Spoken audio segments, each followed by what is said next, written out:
dapat po ba ang bautismuhan isang batang kapapanganak na wala pang malay sa pananampalataya? 5:13 po ng Ebreo yun. Sapagkat bawat tumatanggap ng gatas ay walang karanasan sa salita ng katwiran, sapagkat siya ay isang sanggol. Walang kamalayan sa katwiran yun. Paano mo... Ay, kalawa ka pong tanong, Sige po. dapat kang bang sambahin ng malabirin? Ay, bawal po yun. 1:25 ng Roma.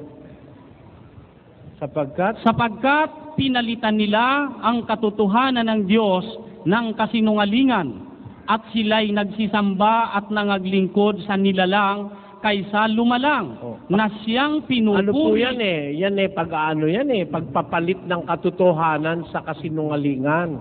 Sabi, sila'y naglingkod at nagsisamba sa nilalang kaysa sa lumalang.